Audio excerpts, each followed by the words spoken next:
Hello guys, how are you? I'm Hardeep Singh. Welcome back to your own YouTube channel. IELTS updates and recent exams. For more updates related to recent IELTS exam writing test topics, listening, reading, practice test, and speaking, you got guesswork. Please, guys, participate in everyday listening and reading practice test to achieve your desired band score in your actual IELTS exam. Please hit the like and subscribe button. Press the bell icon for the upcoming notifications. Don't forget like, subscribe and share my YouTube channel and my Facebook page, IELTS updates and recent exams. Part 1. You're going to listen to a telephone conversation between two people, a customer and an assistant in a gift shop.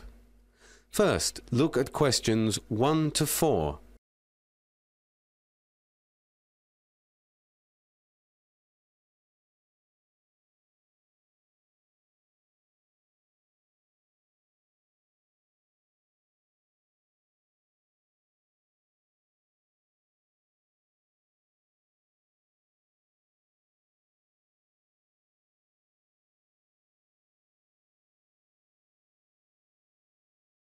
Now listen to the first part of the conversation and answer questions 1 to 4. I'd like to send some flowers and some chocolates. Okay, I'll just get the computer on. Right. Can I just take your details? Yes, certainly. Your name? Angela Love. Angela Love. And your address? 144A, Orchard Heights, Marsh Drive, Edinburgh. Right. And the postcode? I don't know. I'm just... Oh, it doesn't matter. What exactly is it you'd like to send? A bouquet of flowers. And how much would you like to spend? £30. Any particular flowers? I don't know. Something exotic, perhaps. Okay, and you wanted a box of chocolates? Yeah. To what value?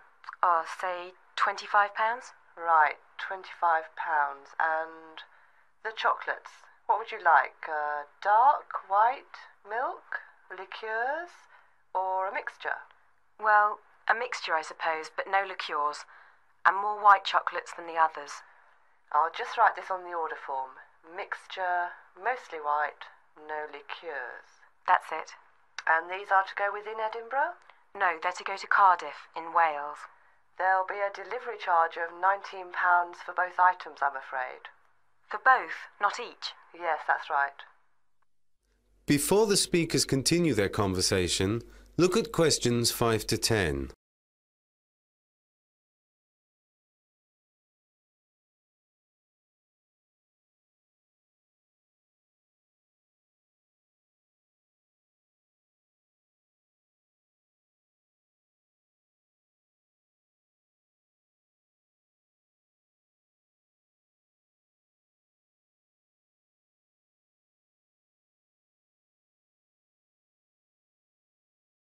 And how would you like to pay, madam?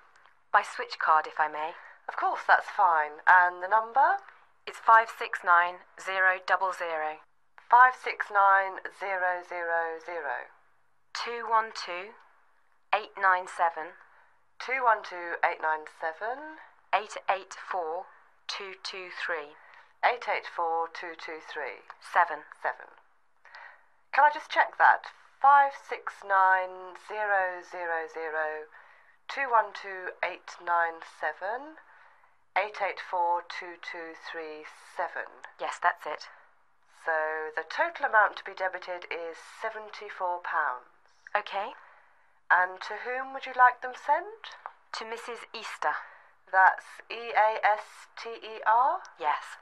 And the address? 27 27. Roundtree Road. Is that ROWNTREE?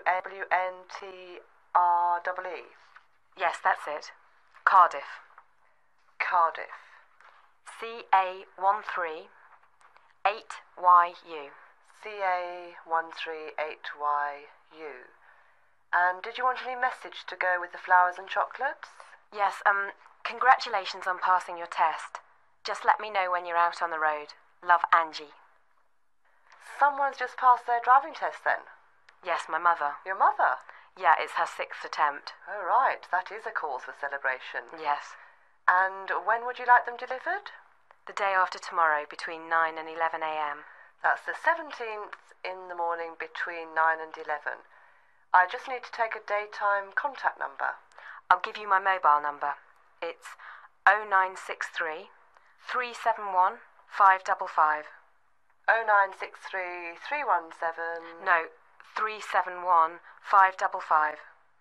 371 555. I'll arrange this for you now. Okay, thank you. Thank you. Goodbye. Have a nice day. You too. Goodbye. That is the end of part 1.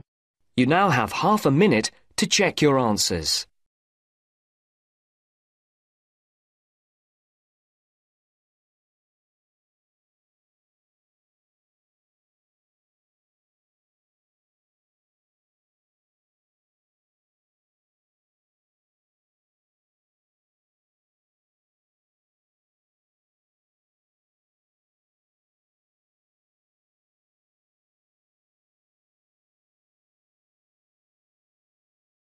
Now turns to part 2. You are going to hear a talk given by the university sports representative of the student union at a university. First, look at questions 11 to 13.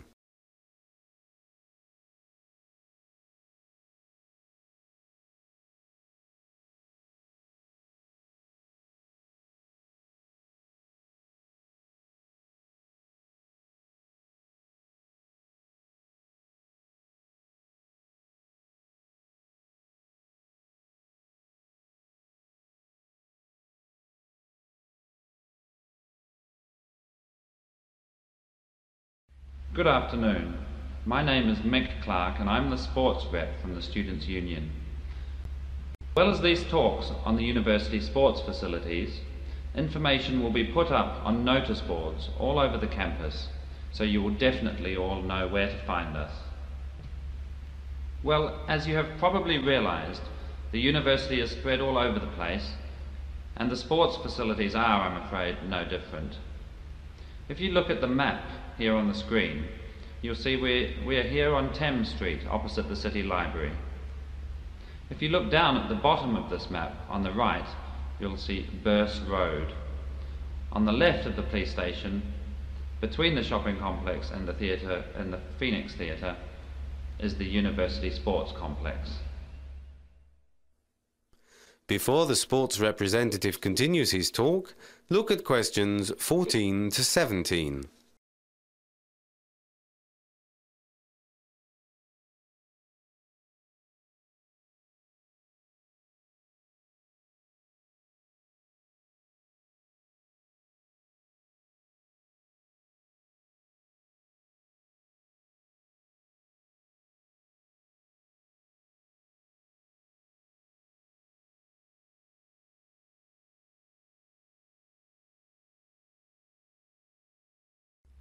The complex is arranged over 4 floors, 2 above ground and 2 below. The buildings were just completed last year, funded by an anonymous donor. The swimming pool is on the lower ground floor, and we're very lucky in that a full-sized Olympic pool is to be built by the end of this academic year, along with a new sauna. In addition, there are a number of other facilities, including various courts, and I would strongly advise you to book well in advance if you want to use any of these courts, as they're very much in demand. We have full changing facilities, 3 large halls for aerobics and other classes, 3 squash courts and 2 badminton courts. And 2 other exciting developments in the pipeline are a state-of-the-art gym and an ice skating rink. There are also courts for playing softball and basketball, and there is, of course, a cafeteria which is run by the Students' Union, so the prices are reasonable. A welcome addition is the bar, which is due to open shortly. For outdoor sports, I'm afraid we have to go further afield. The university grounds for rugby, football, hockey and cricket are on the edge of the city centre in the southwest, on the north bank of the river, as you can see from this map. The rowing and canoeing clubs, which are very popular, also run from there. The only bus that goes to the university sports fields directly from here is the 553. No, sorry, it's the 53.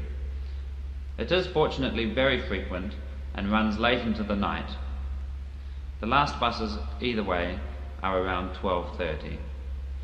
But there is also a minibus service which is pretty frequent and reliable, and the times are posted at the Students' Union office. If you want to join up for any of the clubs, you just have to see the reps on the stalls at the different societies' stalls outside. Anyway, thanks for taking the time to come in and listen, and I wish you every success whether you decide to take up some form of sport.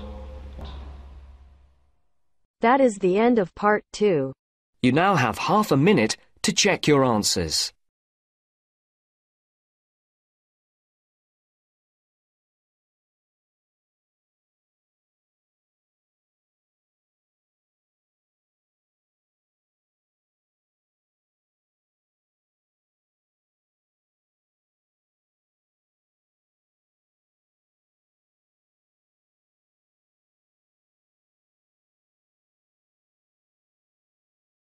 Now turns to part 3. You are going to listen to a radio program on sleep deprivation. Look at the questions.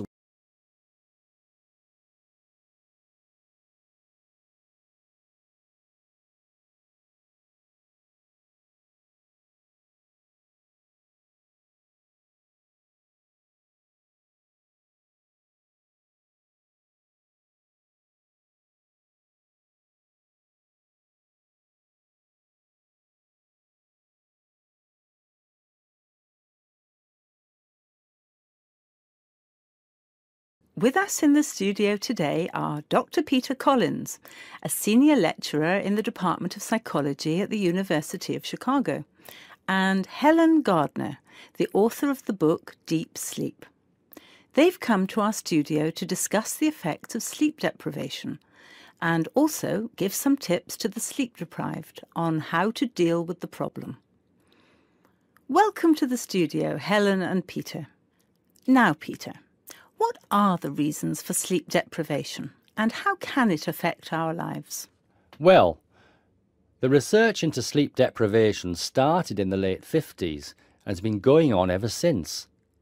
Many researchers link sleep deprivation with electricity, television and computers, which have enabled humans to work 24/7.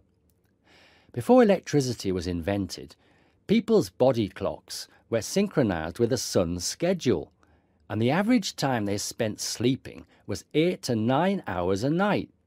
By 1975, that average was down to 7 hours, and today 1/3 of us sleep less than 6 hours a day. This leads to a condition called chronic sleep deprivation, which basically means going for extended periods of time with less sleep than your body needs. Chronic sleep deprivation can cause a variety of physical and psychological problems.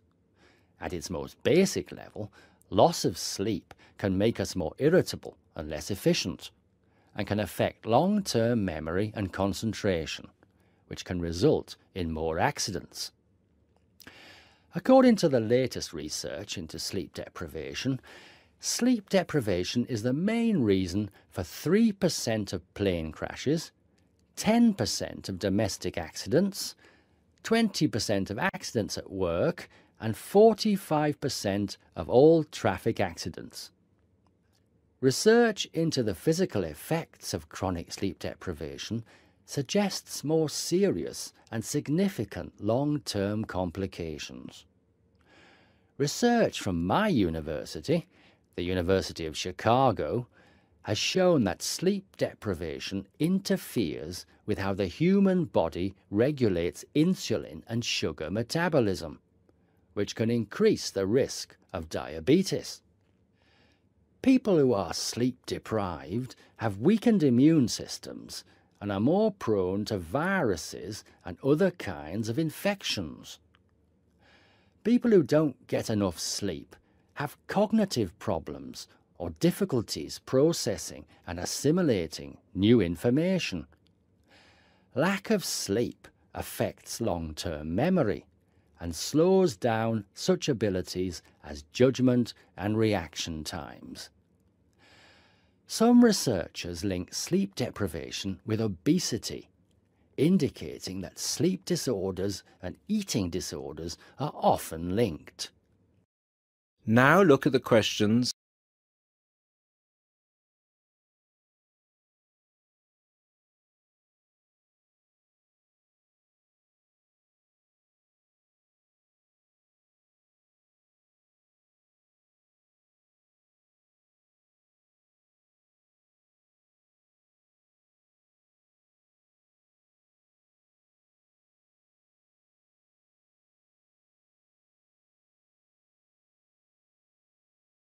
Helen, you've done a fair amount of research for your recent book on helping people deal with sleeping problems.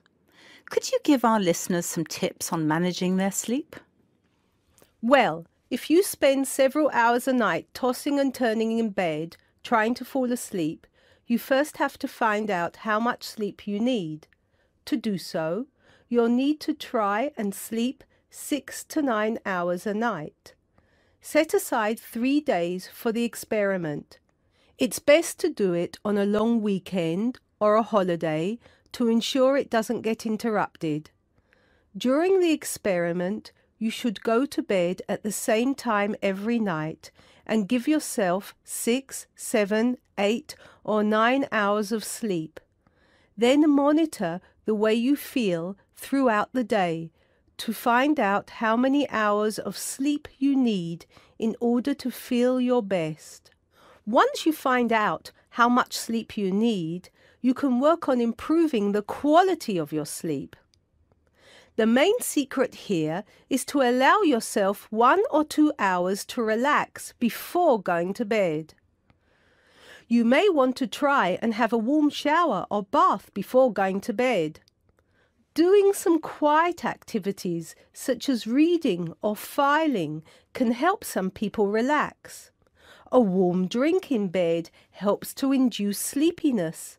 Some people take up yoga or meditation to help them relax at night. Different techniques will work for different people, so it's best to experiment and find the one that suits you best. You should definitely avoid using technology before going to bed. Activities such as playing video games, watching TV, and others which require you to use your attention can stop you from falling asleep.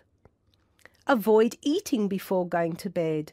A late dinner can disrupt your sleep. Not only is going to bed with a heavy stomach bad for digestion and can make you overweight, but it can also keep you awake for hours. Caffeine-rich drinks can increase your heart rate, which can stop you from falling asleep. Energy drinks also have the same effect on your body. You should avoid drinking these at night. The same goes for vigorous physical exercise, such as weightlifting or working out on a treadmill. In many cases, you can reset your body clock and make it tick for you by changing your lifestyle. If your sleep deprivation is severe, it's always best to seek professional advice and get an appointment with your doctor, who might prescribe you sleeping pills. Thank you, Helen. We'll be back after the break and we'll be answering questions we've received from our listeners. That is the end of part 3. You now have half a minute to check your answers.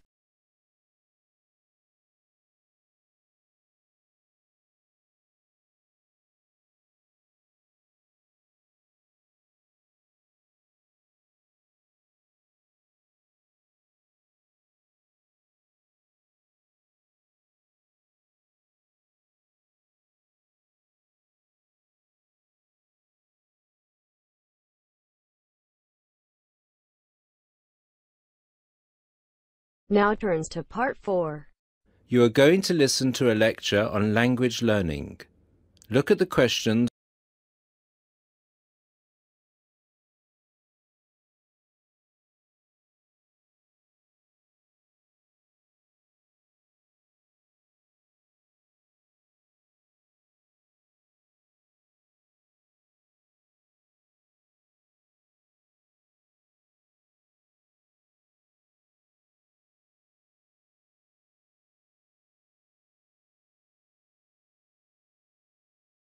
This is the first in our series of lectures on language learning. The topic I'd like to deal with today is what makes a successful language learner? There's been a lot of research into what makes some people learn a language faster than others. In this lecture, I'll summarize the main findings of the research into the subject. There are many factors that influence how quickly one learns a foreign language, of which exposure to the target language seems to be one of the most important factors to consider. It's this factor which determines the speed of learning a language, especially among those people who learn a foreign language outside the classroom.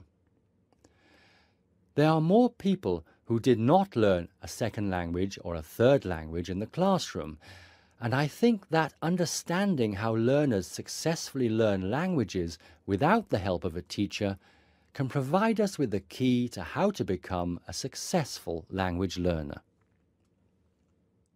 Let's look then at the characteristics of a successful language learner. Motivation seems to be one of the key factors. Research into motivation has identified two main types: instrumental motivation and integrative motivation. Instrumental motivation is the kind of motivation that encourages people to learn a language for practical reasons, such as getting a job or passing an examination. Learners with this kind of motivation intend to use the target language as a tool or instrument to help them achieve a goal. Integrative motivation is what encourages learners to learn a language in order to communicate and socialize with others who speak the language. The primary aim for learners with integrative motivation is to use the language to integrate and identify with the community that uses the language.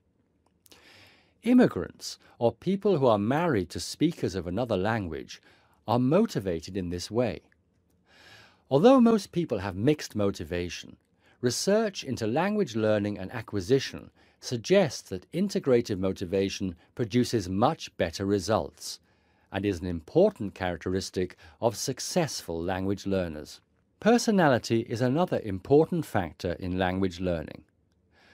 One does not need to be an extrovert to learn a foreign language, but willingness to experiment and take risks is essential.